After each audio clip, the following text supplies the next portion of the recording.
Okay, so he used the three laws that we've already discussed in order to come up with his atomic theory. Basically, he's trying to prove or disprove that there is an atom. All right, so the way that these next 5 statements are going to be are color-coded based on which law he used to say that. All right, so his first statement said, all matter is composed of atoms. Okay, so he said, based on the law of definite proportions, he believes all matter is composed of atoms, meaning there is a particle that's indivisible, that cannot be broken down any farther than an atom. He then said, atoms of a given element are identical in size, mass, and all other properties. So he believed, remember, this is just Dalton's theory. We're going to prove some of these incorrect, all right, when we look into more sciences here in a second. But he believed that all atoms are exactly identical for a specific element. So all nickel atoms are the same. All sulfur atoms are the same. All oxygen atoms are the same. Okay, so that's once again what Dalton thought.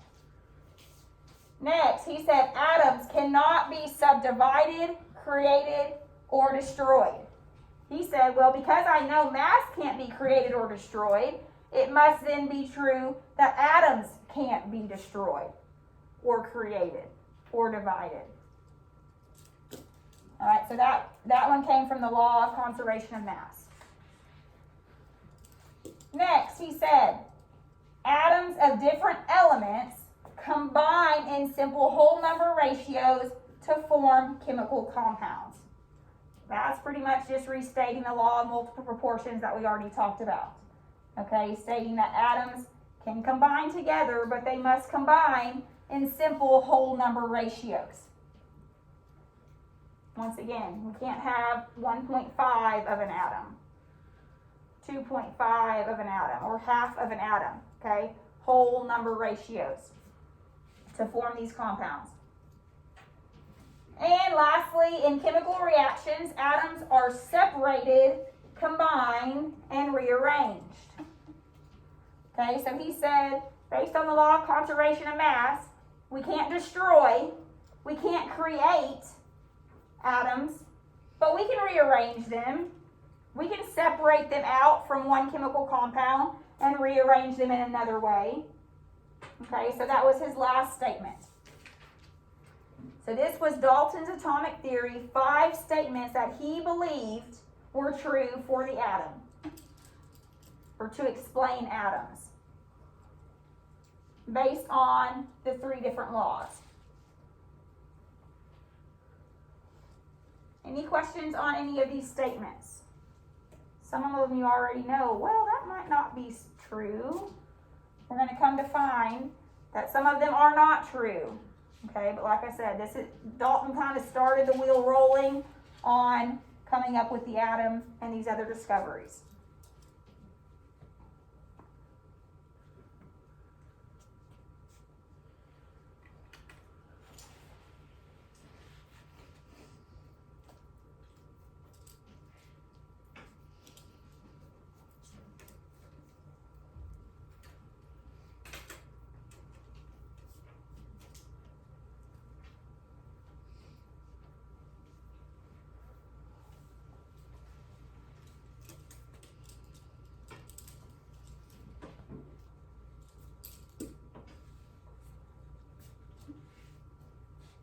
Any questions?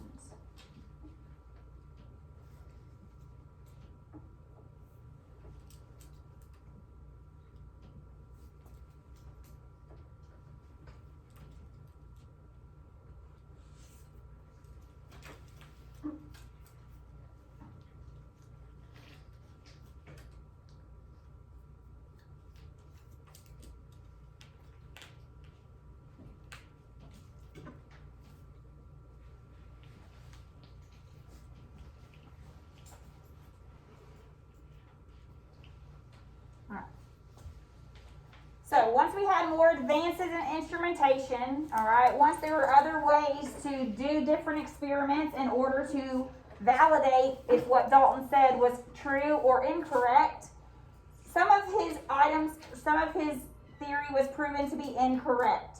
Okay? So the thought that atoms are not divisible into smaller particles and have the same exact mass we know are incorrect. We're going to learn about this later. We know atoms have smaller particles within them. Protons, neutrons, and electrons. Okay, we're going to get there later. So we know that statement cannot be correct. The statement that says all atoms of the same element have the same mass is also incorrect. We're going to find that out later. You can have the same element and vary the number of neutrons within that element, or vary the number of electrons in that element. It's still the same, can be the same element, but it does not necessarily have the exact same mass. All right, so we're going to look into that in this chapter as well too. But the two most important statements that Dalton came up with that still hold true today is that all matter is composed of atoms. So we know what Democritus said way back in 400 BC, that all matter consists of atoms. We know that's still true. The other statement that is true is atoms of any one element differ in properties than atoms from another element. Okay, so any silver atom is going to have different properties than a gold atom or than a sulfur atom. Okay, so every different element will have different properties unique to that element. It doesn't mean they'll have the same mass, doesn't mean they'll have all the same properties within each element, okay, but they're going to be different from other elements. So those are the last two statements that still hold true for Dalton today.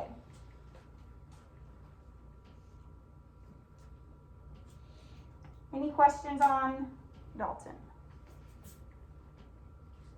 Okay, so what we're going to do now is we know we have an atom, okay? Dalton said we got an atom, we know we got an atom. Now we're going to see, well, what is this atom composed of? We're going to go kind of through the timeline of how the different particles were discovered, all right? The first discovery by J.J. Thomson was in 1900. And what he discovered was the charge to mass ratio for the electron. Okay, basically he was able to figure out that we have some electrons within our atom, that they are negatively charged. Okay, so what he concluded was we have a very large mass charge to mass ratio, which means that the electrons are very, very, very small in comparison to the overall size of the atom. He used the cathode ray experiment, which we're going to watch a video of that, to prove that atoms are divisible, meaning atoms are can be broken down into littler pieces, or there's things inside of an atom, and they have electrons, negatively charged particle within the atom. So let's watch this video, and then you can finish writing after that.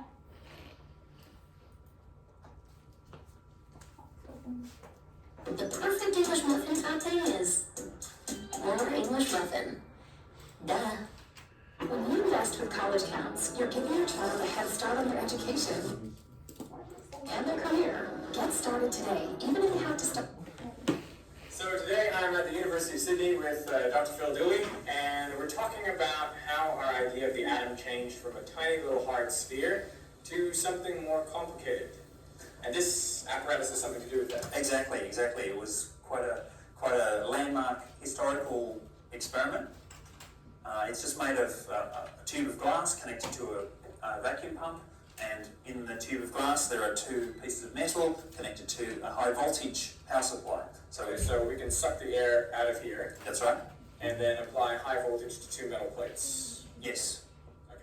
Normally with high voltage in air, we don't get anything except maybe a big spark.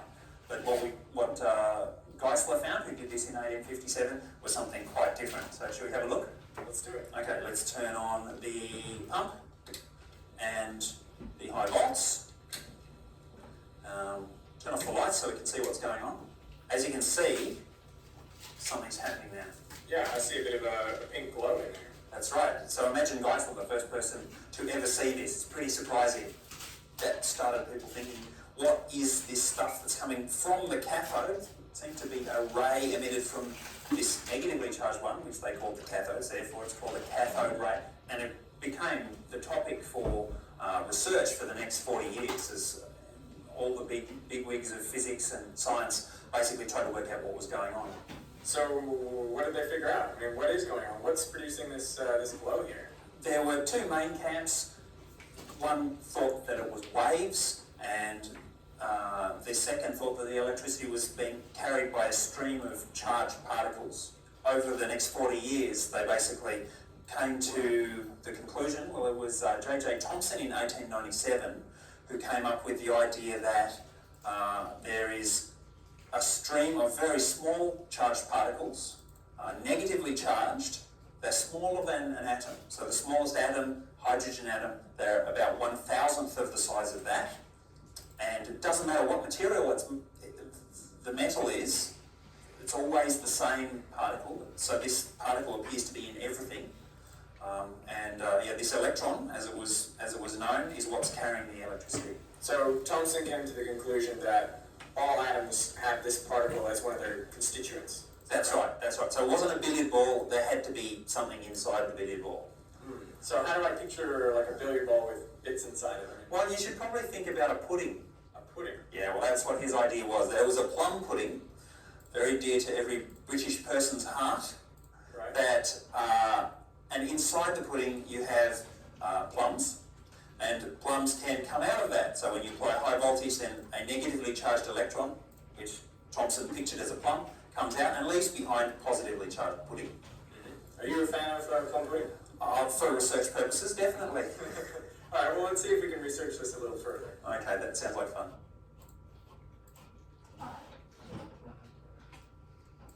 So, what Thomson was able to discover, remember this is just at the beginning phases of discovering the particles in the atoms. So you probably know, hey, he wasn't all the way correct with his thinking. However, he was able to discover that now we have an atom, or electrons. Before, they just thought of the atom as like a billiard ball, like a pool table ball. Just hard, solid sphere, not really sure that anything was inside of it. Okay, but here J.J. Thomson discovered that, oh, we do have electrons. What he said, that the atom appeared like plum pudding, basically, that the whole pudding itself was positively charged. But then these little plums inside of it were the little electrons. Okay, so he thought the whole thing was positive, the whole atom was positive, with the exception of these little bitty electrons.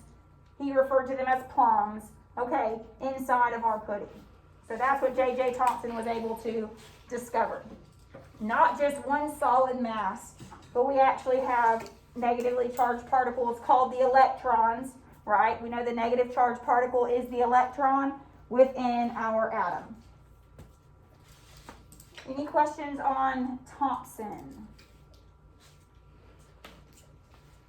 Okay, moving forward, after Thomson, we have the discovery of the electron. Oh, here's it up close, just what the cathode ray tube showed, in order to show that we did have an attraction from the positive to the negative. That made him know that there are negatively charged particles within the atom. So that's what his apparatus looks like.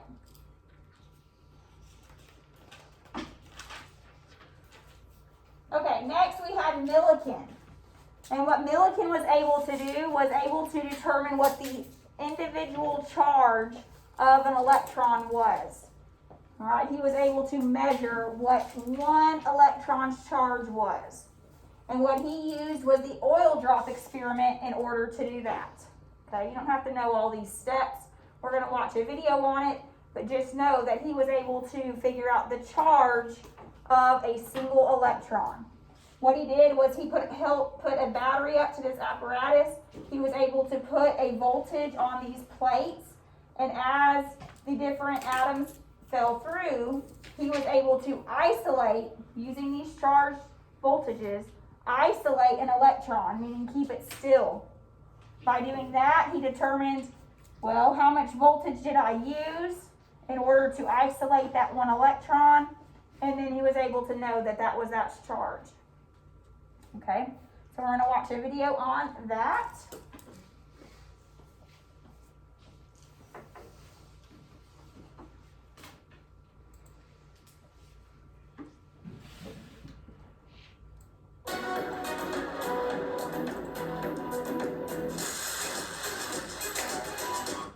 Alright, so now we're going to go over the oil drop experiment, and this experiment was conducted by Robert Millikan in the early 1900s, so about 100 years ago, which, if you think about it, really isn't that long ago. And what this experiment determined was the charge of an electron, the charge of a single electron. So, by this time, the existence of the electron was known, compliments of J.J. Thomson's cathode ray tube experiment, but the charge of the electron had not been known yet. So, what we're going to do is we're going to walk through the experiment, and we're going to take a look at the apparatus that Robert Millikan used and some of the reasoning that he used to determine the charge of a single electron. So here we have a basic diagram of the apparatus that Robert Millikan used. So we have an atomizer up here. This is what we use to shoot out little droplets of oil into the apparatus. So this red thing right here is just a bulb that you kind of press down, that you squeeze in order to shoot these droplets out. It kind of resembles a, like those little perfume bottles that some of those, fancy old ritzy ladies seem to have, those, old-timey perfume bottles. It's basically the same thing going on here. So the atomizer shoots out these little droplets of oil, and there's a small hole here, and that allows the droplets to fall down into the lower part of the apparatus. And the upper and lower parts of the apparatus are separated by positively and negatively charged plates. So up here is the positively charged plate, and down here is the negatively charged plate.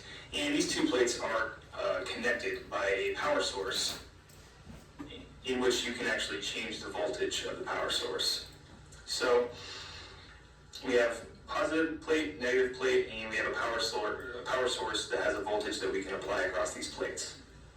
And with the help of a light source and a microscope, so imagine that this is a human eye right here looking into the microscope, we can actually see what's going on inside the apparatus. And this green arrow that I've drawn represents what we call ionizing radiation.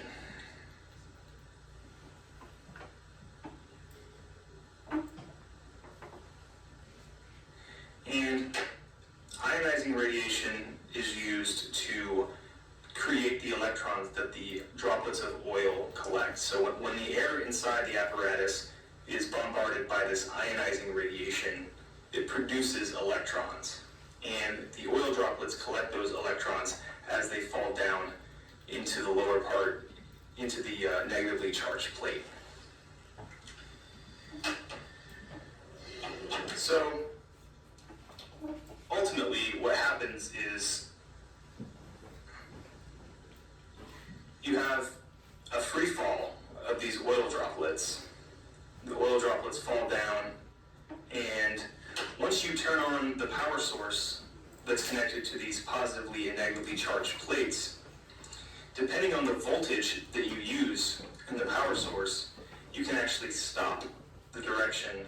You can stop the free fall of the oil droplets. So the oil droplets are falling against gravity, but up to a certain point, if you apply the right amount of voltage, you can stop it. And if you apply more voltage than that, then you can actually send them upward too, towards the positively charged plate. So that's a basic outline of the process that Millikan used to conduct his experiment. And pretty much the rest of it is all based on calculations and reasoning.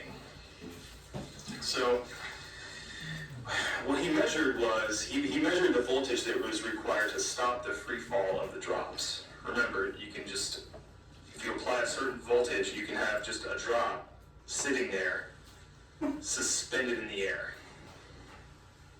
And He measured the voltage required to stop the free fall of the drops, and he also calculated a couple of things. First, he calculated the masses of the drops using their radii and their density of the oil. And then using these two things, both the voltage required to stop the free fall and the mass of each drop, he was able to calculate the charge of each drop in coulombs. So, imagine that you perform this experiment just like Millikan did, and you end up with, let's say you end up with 3 drops. So I have a little drop here, a big drop here, and then an even bigger drop here. So each one of these drops has its own mass. Right? Well, Robert Millikan, he reasoned that each one of these drops must contain a whole number of electrons. And since each drop contains a whole number of electrons, then that means that each one of these drops must have an integer multiple of some charge. So if I find the least common multiple of all of these charges, then I might be able to find the charge of a single electron. So least common multiple of the charges.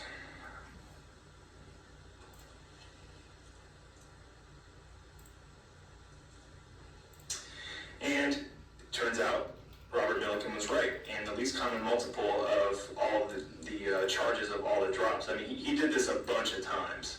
He tried to get as many different sizes of drops as he could. And it turns out that the least common multiple of the charges was negative 1.6 times 10 to the negative 19 coulombs.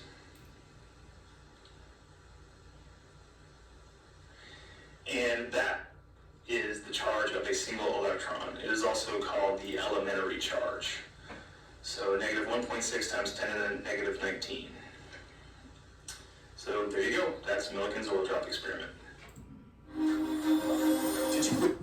Okay, so, it was a little bit boring of a video, but it shows how very detailed they had to be in order to suspend just one oil drop, all right, in order to calculate that charge. You don't need to know that charge. The important part that I want you to know is that the electrons have a negative charge, okay? So the electrons are a negative particle within the atom. Any questions on Millikan?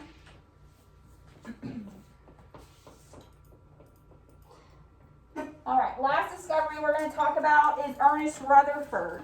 And what Ernest Rutherford did was he discovered the nucleus of the atom.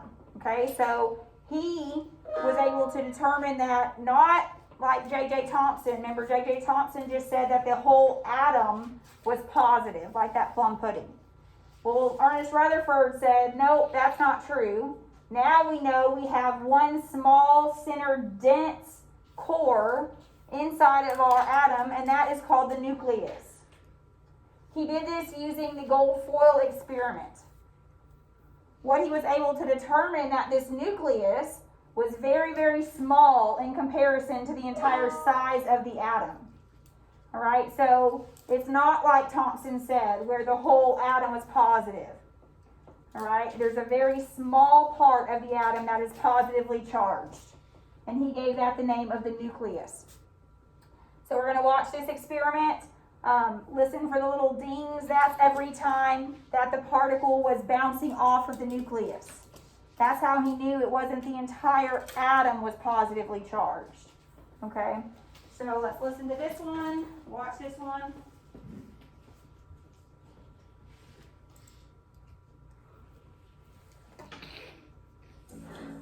With HP, it's easy for IT to get the right devices to the right people and help employees stay productive.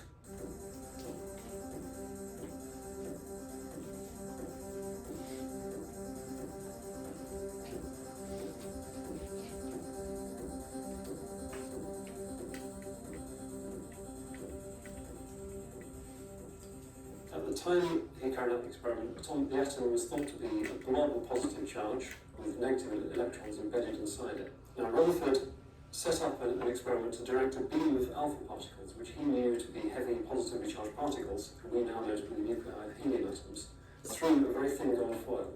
The brass can in the centre of the picture contains a small americium-241 cells producing alpha particles. Most of the particles are absorbed in the brass. There is a small opening producing a beam of alpha particles. They pass through gold foil, which is about 1.5 microns in thickness, and they are then detected by one of the two detectors set up behind the foil. One of the detectors counts particles going straight ahead, which is the majority, and we count a rate of between 1 and 2,000 per second. The second counter, we can move to measure the scattering rate as a function of angle. Now, the experiment that he and his colleagues carried out was very laborious. It involved them sitting for hours in a dark room, holding a tiny fluorescent screen and looking just by eye for flashes of light on the screen. We've replicated that with modern detector technology.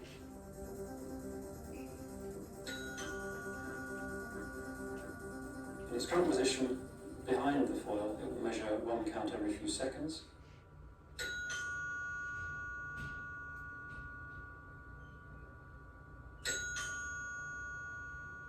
As Rutherford deduced, most of the gold atom is empty space, so the alpha particle just goes straight through, doesn't see anything, and goes through in a straight line. Occasionally, one of the particles will come close enough to the nucleus of the gold atom that it will be deflected by the electric field from the positive nucleus.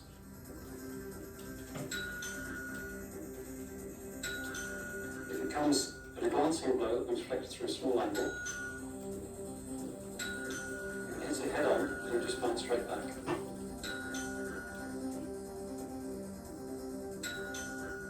It's fascinating, I think, to them that this was telling us something very important that we didn't know about the very deep structure of matter. It showed that the atom had a heavy nucleus with mostly empty space with electrons distributed around it, which is exactly the picture we now have. It was also the start of particle physics. What Rutherford was doing, what we're doing here, is taking a beam of particles, firing them at a target, looking at the way the particles are scattered, and from that deducing what was going on inside the target.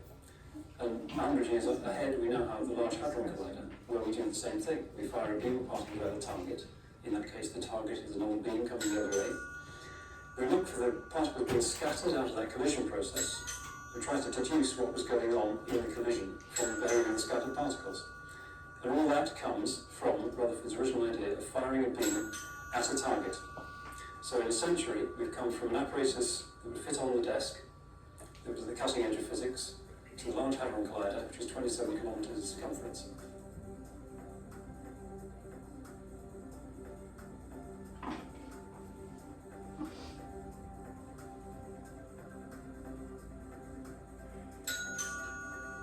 What was happening was that the alpha particles were going through and missing the nucleus, because the nucleus is extremely small, and the atom, by comparison, is very big. So it's almost all empty space. And we had to wait a long time before one of those alpha particles hit the nucleus almost head on and bounce back into our detector.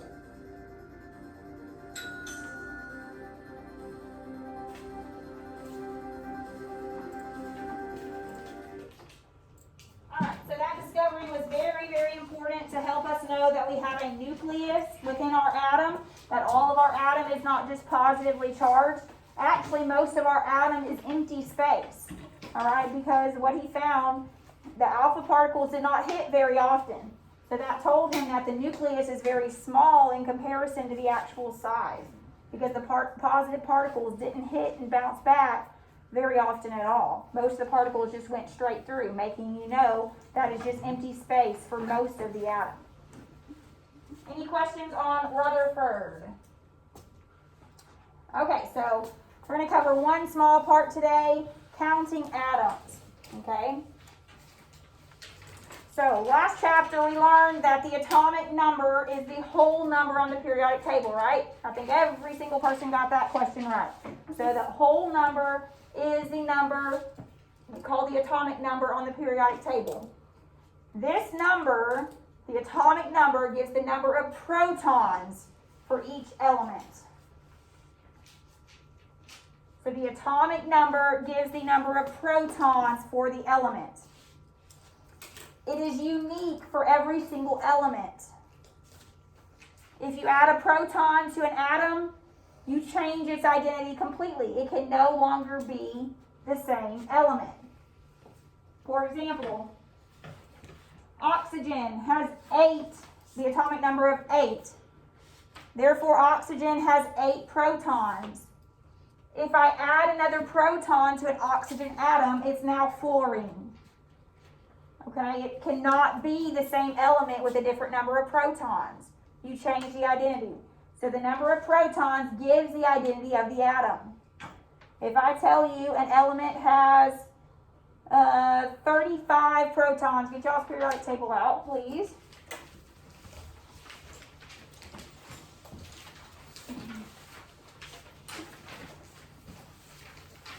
If I tell you an atom has 35 protons, what element am I talking about? Bromine, very good. Okay, so you look, protons is equal to the atomic number always. Always.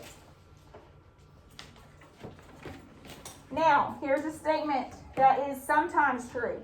Protons, the number of protons, is equal to the number of electrons for neutral atoms. For neutral atoms. So this is not always true. But if the atom is neutral, meaning it has no charge, we know protons are positively charged, right? We know electrons are negatively charged, right? So if I have no charge in my atom, well then I must have the same number of positive particles and negative particles. So if my atom is neutral, meaning it has no charge, that must mean that protons and electrons are equal. Everyone agree with that? So for now, we are going to assume that our atoms are neutral. We'll talk about what happens if they're not the same later. Does anyone know what that's called? When my protons and electrons are not equal, what do I create?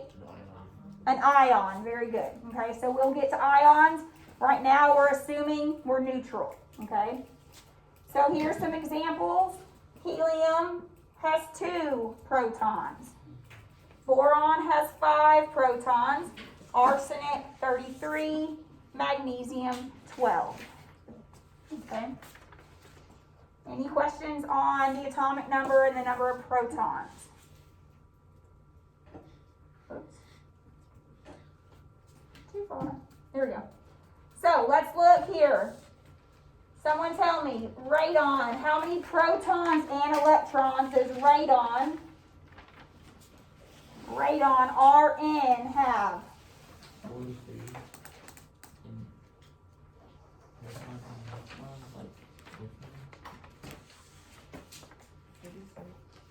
86. Okay? Here's radon, Rn. Far right side is a noble gas. Everyone find radon? Its atomic number is 86. That means radon has 86 protons and 86 electrons.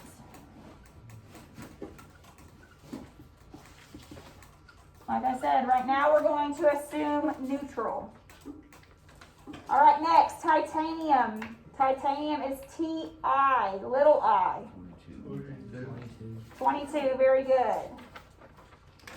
So 22 protons and 22 electrons.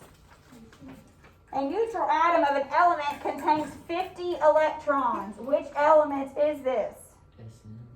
Sn. Anybody know what Sn is? 10. 10 Sn. Very good. An atom of an element contains 14 protons. Which element is this? Si.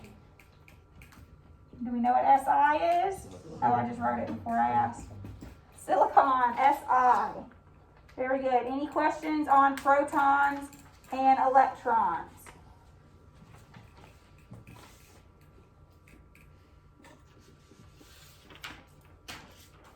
Let me look here.